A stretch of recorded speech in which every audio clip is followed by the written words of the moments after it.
नमस्कार, स्वागत है आप सभी का। वक्त हो गया है उत्तराखंड की खबरों का। आपके साथ मैं हूं अपर्णा। बुलेटिन में बात करते हैं प्रदेश में बदले हुआ आईएएस के विभागों की। आज प्रदेश में 7 आईएएस अधिकारियों के विभागों में फेरबदल किया गया है। आईएएस मनीषा पवार बनी है ACS externally aided project. IAS Shailesh Bagauli से हटा है project director externally aided project. IAS SA Murugesan को बनाया गया है project director externally aided project. IAS captain Alok Shekhar Tiwari को अपर सचिव शिक्षा का जिम्मा दिया गया है। आईएएस अंशुल सिंह को डिप्टी कलेक्टर हरिद्वार बनाया गया है। आईएएस प्रतीक जैन को डिप्टी कलेक्टर नैनीताल बनाया गया है। इस वक्त की बड़ी खबर आपको बता रहे हैं।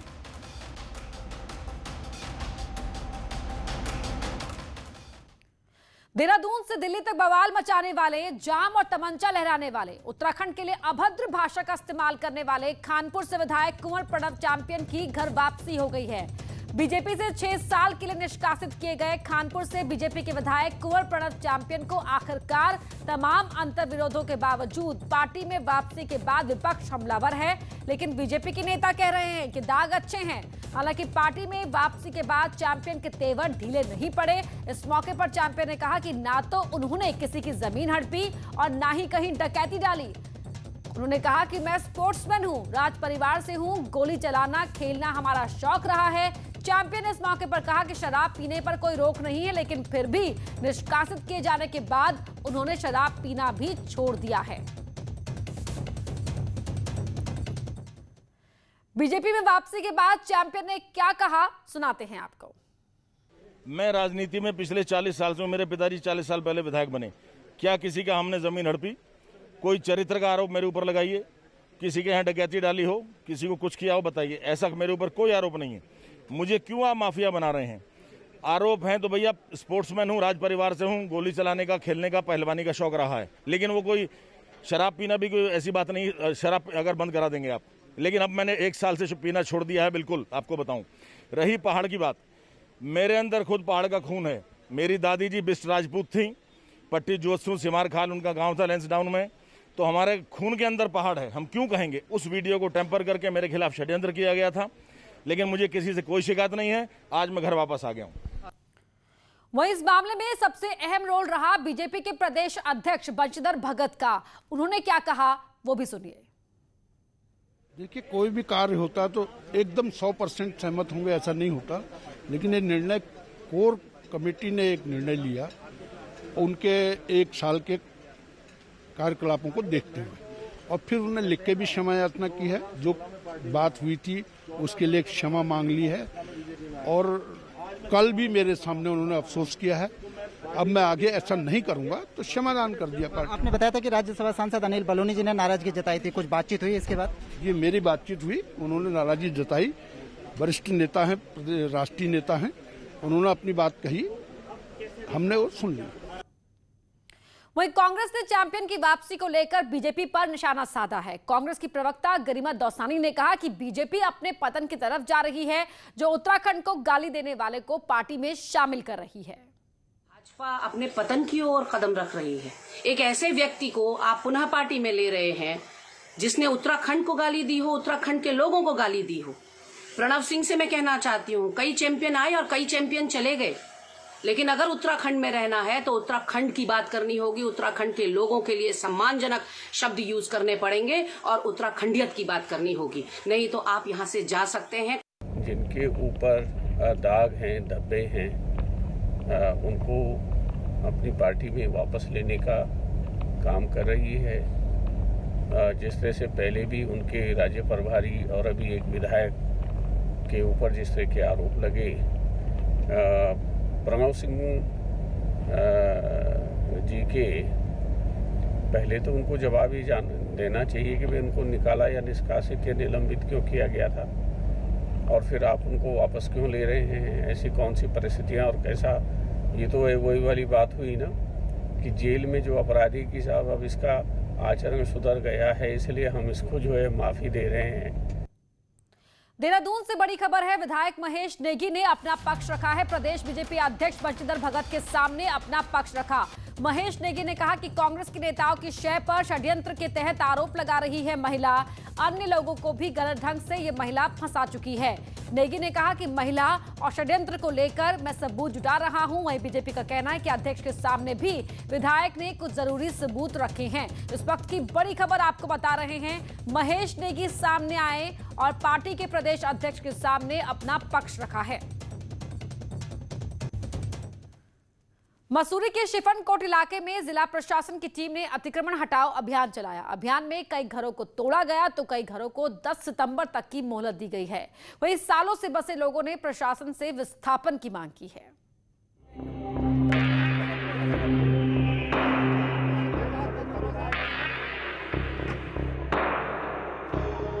देहरादून मसूरी रोपवे का काम जल्द शुरू होने जा रहा है और मसूरी में जिस इलाके में रोपवे का काम होना है वहां पर सालों से 80 परिवारों के करीब 300 लोगों ने अवैध अतिक्रमण किया हुआ था, जिन्हें हटाने के लिए सोमवार को प्रशासन की टीम पुलिस दलबल के साथ पहुंची।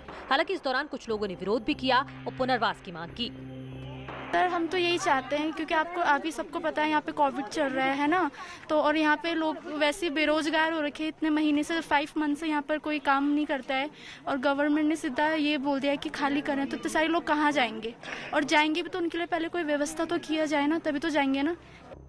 दरअसल मसूरी में रोपवे के प्रोजेक्ट के चलते सरकार ने साल 2018 में पालिका को निर्देशित किया था कि इलाके से अतिक्रमण हटाया जाए, जिसके खिलाफ लोगों ने हाईकोर्ट की शरण ली, लेकिन वहां से भी उन्हें कोई राहत नहीं मिली। प्रशासन से 80 में से 50 लोगों ने 10 सितंबर तक की मोहलत मांगी है, जिसके बाद बचे 30 अवैध निर्माण को ध्वस्त किया गया। कुछ लोग जो लोग इसके लिए मेन दोषी हैं, जिन लोगों ने इनको यहाँ पर बसाया है, कि मैंने तो शायद किसी व्यक्ति को आज तक नहीं कहा हो, तो वो लोग यहाँ पर आकर उनको मिसगाइड कर रहे हैं। तो प्रशासन जो है अपना उच्च न्यायालय के आदेशों का पालन करेगा, अपना काम करेगा। लगभग अभी तक 38 लोगों ने कंसेंट भर के दे दिया था, जिसमें यहाँ के स्थानीय जनप्रतिनिधि के द्वारा ये रिक्वेस्ट की गई थी कि हमें 10 दिन 15 दिन का समय दे दिया जाए। तो ऐसे लोग जिन्होंने वो घोषणा पत्र भर दिया है कि हम अपने से हटा लेंगे सामान, उनको रिलीफ देते हुए बाकी जिन लोगों ने मना कर दिया उनको हम लोग फिर उनका जो खाली है या जो अभी मतलब स्ट्रक्चर बना है अभी पूरा उसमें कोई रहता नहीं है, तो वैसे स्ट्रक्चर को हटा रहे हैं। विकास के नाम पर भले ही इन लोगों के घरों को तोड़ा जा रहा है, लेकिन कई ऐसे लोग हैं जिनके पास कोई ठिकाना नहीं है। कोरोना काल में बेरोजगारी, फिर मौसम की दुश्वारी और आज सर से भी छत हटने का डर, कुछ ऐसा ही हो रहा है शिफनकोट के 80 परिवारों के साथ। ये परिवार आज भी नीति निर्धारकों के ऊपर निगाहें गड़ा के बैठे हैं कि क्या विकास की राह में इन लोगों की भी कोई व्यवस्था हो पाएगी।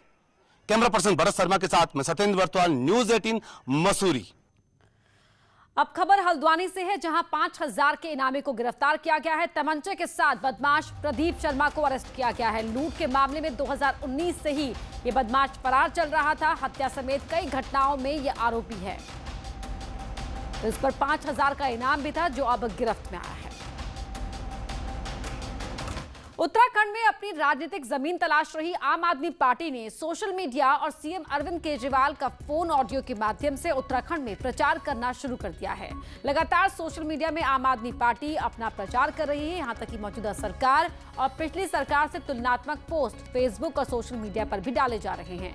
वहीं दूसरी तरफ आम आदमी पार्टी ने दिल्ली की तर्ज पर उत्तराखंड में लोगों को फोन ऑडियो के माध्यम से आम आदमी पार्टी के साथ जुड़ने की अपील शुरू कर दी है। सबसे बड़ी बात यह है कि ये कॉल अरविंद केजरीवाल के ऑडियो के रूप में किया जा रहा है। आम आदमी पार्टी ने लोगों के साथ मिलके दिल्ली में पिछले 5 साल में बड़े बड़े बदलाव किए हैं। स्कूल अच्छे हो गए, मोहल्ला क्लिनिक बन गए, बिजली मुफ्त, पानी मुफ्त हो गए। अब 24 घंटे बिजली आने लगी है। उत्तराखंड भी बदल सकता है। उत्तराखंड के स्कूल भी अच्छे हो सकते हैं। उत्तराखंड में 24 घंटे बिजली हो सकती है। दिल्ली की तरह बिजली फ्री भी हो सकती है। सड़कें अच्छी हो सकती है। आइए मिलके देवभूमि को बेहतर बनाते हैं। आप भी आम आदमी पार्टी के सदस्य बनिए। उत्तराखंड में आम आदमी पार्टी की एंट्री ने प्रदेश में सियासी हलचल को बढ़ा दिया है। तो वहीं अरविंद केजरीवाल के रिकॉर्डेड फोन कॉल आने पर पूर्व सीएम हरीश रावत ने अपना रिएक्शन दिया। उनका कहना है कि मोबाइल मॉडल दिल्ली में चल सकता है, यहां नहीं। वहीं बीजेपी का कहना है कि आम आदमी पार्टी का झूठ फरेब जनता जान चुकी है, सिर्फ प्रचार से कुछ नहीं होने वाला। केजरीवाल जी का फॉर्मूला जो है मोबाइल फॉर्मूला, दिल्ली एक मेट्रोपॉलिटन शहर है, वहाँ लोगों की अपनी व्यस्तता है, उसके अनुसार कट आउट हो सकता है। लेकिन उत्तराखंड जैसे विस्तृत फैले हुए अंचल में जहाँ नाना प्रकार की चुनौतियाँ हैं, हर व्यक्ति के सामने एक सवाल खड़ा है, वहाँ के लिए तो वही नेतृत्व चाहिए जो उनके साथ खड़ा दिखाई दे। देखिए, दिल्ली में तो आप पार्टी की पोल खुल गई है और किस तरह से झूठ फरेब सत्य से परे बातें करते हैं, कैसे बरगलाते हैं, ये सारी बातें वहाँ पर आई हैं और कोविड के समय और ज़्यादा पोल खुली है। ऋषिकेश बद्रीनाथ नेशनल हाईवे 58 पर आज एक दर्दनाक हादसा हो गया जिसमें 3 लोगों की मौत हो गई। बताया जा रहा है कि कोडियाला के पास ऑल वेदर प्रोजेक्ट में काम कर रहे 3 लोग पहाड़ी दरकने से भारी मलबे और बोल्डर में दब गए, जिससे उनकी जान चली गई। सूचना के बाद एसडीआरएफ और पुलिस टीम ने रेस्क्यू ऑपरेशन चलाया, जिसके बाद 3 शव निकाल लिए गए। बताया जा रहा है कि तीनों लोग पंजाब के रहने वाले हैं और ऑल वेदर प्रोजेक्ट में एक जेसीबी और एक पोकलैंड चालक है, जबकि एक दूसरा मजदूर है। कोडियाला के समीप कुछ भारी बोल्डर्स एक पोकलैंड और एक जेसीबी पे गिर गए थे। पोकलैंड में एक व्यक्ति था जो पोकलैंड के सहित नदी में जा गिरा। उसके अलावा जेसीबी में 2 लोग बैठे हुए थे जो इसकी चपेट में आ गए। तीनों व्यक्तियों की जो है मौके पर मृत्यु हो गई है। वर्तमान में जो है मौके पे पुलिस, हमारी एसडीआरएफ रेवेन्यू की टीम है, सर्च रेस्क्यू कर लिया गया है। तीनों शवों को जो है निकाल लिया गया है। खबर उत्तरकाशी से है, जहां यमुनोत्री एनएच एक बार फिर कुतनूर के पास पहाड़ी से मलबा आने से बंद हो गया। तस्वीरों में भी आप देख सकते हैं कि कैसे पहाड़ी से रुक रुक कर मलबा गिर रहा है। वहीं नेशनल हाईवे के कर्मचारी सड़क खोलने की कोशिश कर रहे हैं, लेकिन लगातार गिर रहा मलबा यहां चुनौती पेश कर रहा है। तो तस्वीरें आपके टीवी स्क्रीन पर है। यमुनोत्री नेशनल हाईवे बंद हो गया क्योंकि पहाड़ी से लगातार ऊपर से नीचे मलबा गिर रहा है और इसकी वजह से यहाँ पर कई तरह की मुश्किलें आ रही हैं। सड़क खोलने की कोशिशें हालांकि लगातार की जा रही हैं। वहीं प्रदेश में एक बार फिर बारिश को लेकर मौसम विभाग ने अलर्ट जारी किया है। विभाग ने बताया कि 26 अगस्त से 28 अगस्त तक उत्तराखंड के कई जिलों में भारी से बहुत भारी बारिश हो सकती है। विक्रम सिंह ने कहा कि 3 सितंबर तक प्रदेश में लगातार बारिश होने के आसार हैं। 26 तारीख से जो एक्टिविटी वो और बढ़ेगी और आप ये कहेंगे कि ज़्यादातर जगहों में बारिश मिलेगी और साथ में जो हैवी या वेरी हैवी रेन्स भी वो भी एका दुक्का जगहों में आपको देखने को मिलेगी। तो 26, 27, 28 तक देखें तो करीब इसी तरह की सिचुएशन वो रहने वाली है। टिहरी में नेशनल हाईवे 94 पर ऑल वेदर प्रोजेक्ट के तहत चंबा में टनल निर्माण से आसपास के मकानों को खतरा पैदा हो गया है। गुलडी से मज्यूर तक करीब 440 मीटर टनल का निर्माण कार्य किया जा रहा है, जिससे गुलडी और मज्यूर के आधा दर्जन से ज्यादा मकानों में दरारें आने लगी हैं। वहीं मामले में डीएम का कहना है कि एक्सपर्ट कमेटी द्वारा इन मकानों का सर्वे करा लिया गया है और सर्वे रिपोर्ट आने के बाद आगे की कार्रवाई की जाएगी। इसमें देखिए, हम लोगों ने एक एक्सपर्ट कमेटी का सर्वे करवा लिया है, जिसमें कि वाडिया इंस्टीट्यूट, NIH और GSI इन इंस्टीट्यूट्स के साइंटिस्ट सर्वे कर चुके हैं। उनकी रिपोर्ट्स आने में 15 से 20 दिन का समय लगेगा। उनकी रिपोर्ट्स आने के बाद वो रिकमेंड करेंगे कि उन परिवारों को विस्थापित किया जाना है या फिर रिपेयर होकर के ऊपर मकान ठीक हो सकते हैं। ये सारी उनकी रिपोर्ट के बाद इसमें कार्रवाई की जाएगी। हल्द्वानी के गौलापार में एक साथ 2 अजगर दिखने से हड़कंप मच गया। इलाके के कुंवरपुर दौलतपुर गांव में कुछ लोग घर के बाहर खेत में काम कर रहे थे, तभी खेत से निकलकर 2 अजगर घर की तरफ आ गए, जिसके बाद लोगों ने वन विभाग को इसकी सूचना दी। फॉरेस्ट की स्नेक कैचर टीम ने दोनों अजगरों को पकड़कर सुरक्षित जंगल में छोड़ दिया। वन कर्मचारियों के मुताबिक दोनों ही अजगरों की लंबाई 10 से 15 फीट के बीच थी।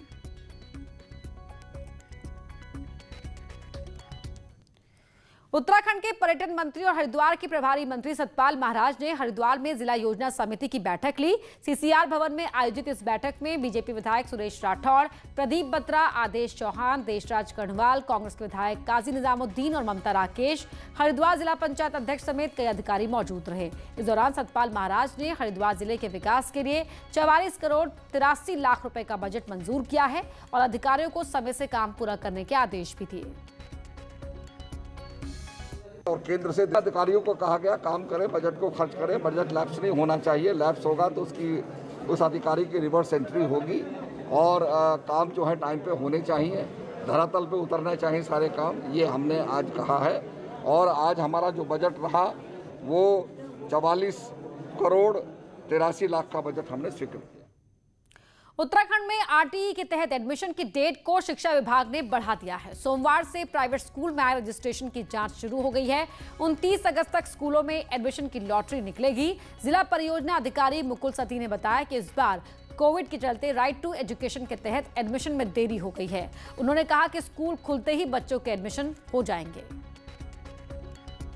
तारीख को इसकी लॉटरी होगी और 1 से लेके 3 सितंबर के बीच में उप शिक्षा अधिकारी कार्यालय में जो लॉटरी के परिणाम है, मतलब बच्चा जिसका एडमिशन जिस स्कूल में होना है उसको चस्पा कर दिया जाएगा।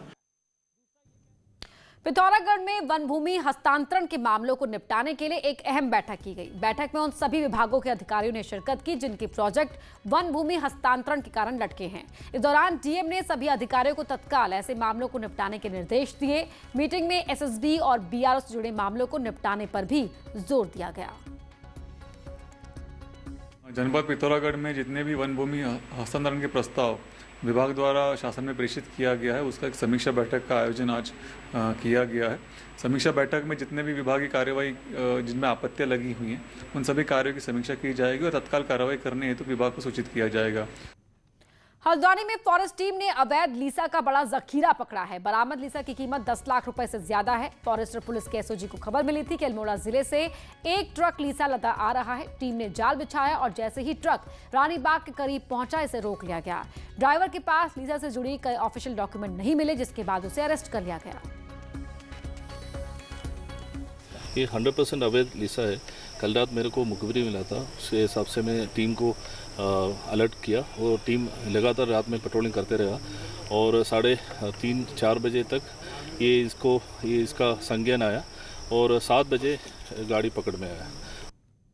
अक्सर थाने और कोतवाली में लड़ाई और झगड़े की तस्वीरें सामने आती हैं, लेकिन रुड़की कोतवाली में एक अलग ही तस्वीर देखने को मिली। जब पति पत्नी के झगड़े को सुलझाने के लिए पुलिस ने पति को थाने बुलाया तो पति फूलों का गुलदस्ता लेकर पहुंचा और दोनों ही साथ अपने घर गए।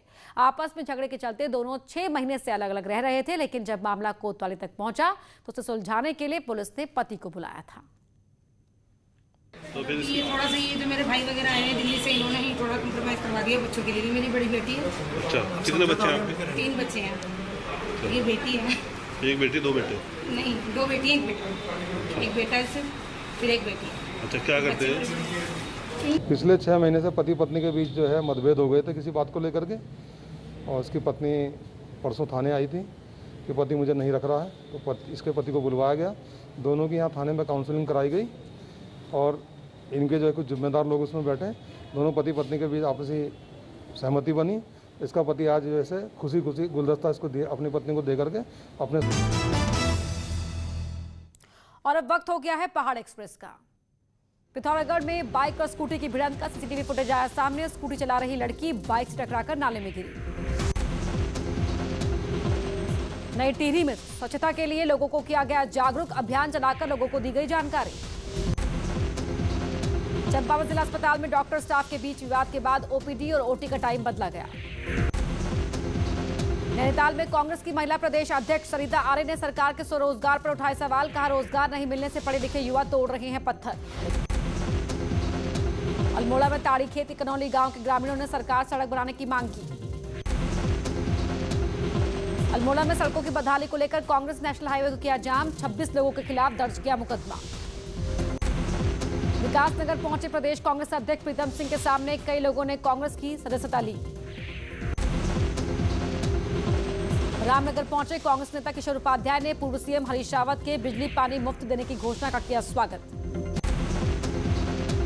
विधायक प्रणव सिंह चैंपियन की बीजेपी में वापसी पर यूकेडी ने कसा तंज। कहा, बीजेपी वोट के लिए किसी को भी कर सकती है स्वीकार। पिथौरागढ़ में कांग्रेस ने लंबे समय से अधूरी पड़ी कार पार्किंग को लेकर जताया विरोध। अल्मोड़ा में बदहाल स्वास्थ्य विभाग को लेकर सर्वदलीय संघर्ष समिति ने गांधी पार्क में दिया धरना। टिहरी के नगर पंचायत गजा के अध्यक्ष पर सभासदों और ग्रामीणों ने मनमानी और अड़ियल रवैये का आरोप लगाया। हल्द्वानी में शादी विवाह नामकरण में खुशियों के व्यापार से जुड़े कारोबारियों ने किया प्रदर्शन। इस दौरान अपनी मांगों को लेकर एक रथ भी किया रवाना। उत्तरकाशी के पास स्वर्णावत पर्वत पर पर्यटन गतिविधियों को लेकर रणनीति हो रही है तैयार। जिला प्रशासन और गंगोत्री विधायक हुए शामिल। कुमाऊं से गढ़वाल को जोड़ने वाले कड़ी मार्ग को बनाने की कवायद जोर शोर से शुरू की गई, लेकिन अब भी अधर में लटका हुआ है मामला। शिवेगा गढ़वाल में एक व्यापारी के कोरोना संक्रमित मिलने पर सब्जी मंडी को सील कर कंटेनमेंट जोन बनाया गया है। पौड़ी में तेजी से बढ़ते कोरोना संक्रमण मामलों को देखते हुए पौराणिक कमलेश्वर मंदिर और नागेश्वर मंदिरों को अनिश्चितकाल के लिए किया गया बंद। और इस बुलेटिन में इतना ही। खबरें जारी हैं।